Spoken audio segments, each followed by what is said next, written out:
Voici la deuxième partie de la vidéo sur le pronom « en ». On va parler de la place du pronom. Reprenons un exemple de l'autre vidéo. Vous avez besoin de ce stylo? Oui, j'en ai besoin. Regardez bien la réponse. Dans quel ordre sont les éléments suivants? D'abord, on a le sujet, puis le pronom « en » et enfin le verbe.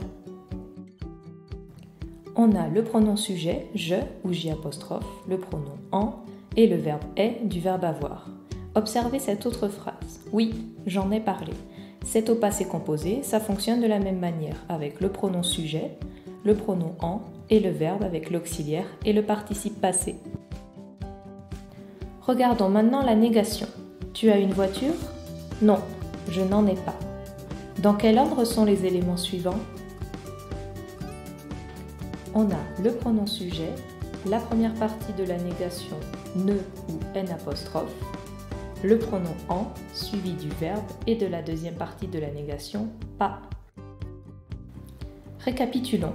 À la forme affirmative, on a le sujet, le pronom en et le verbe.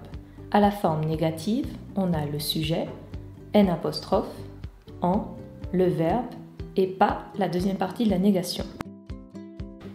Passons à une forme plus complexe, la forme négative au passé composé. Observez, il n'en a pas acheté.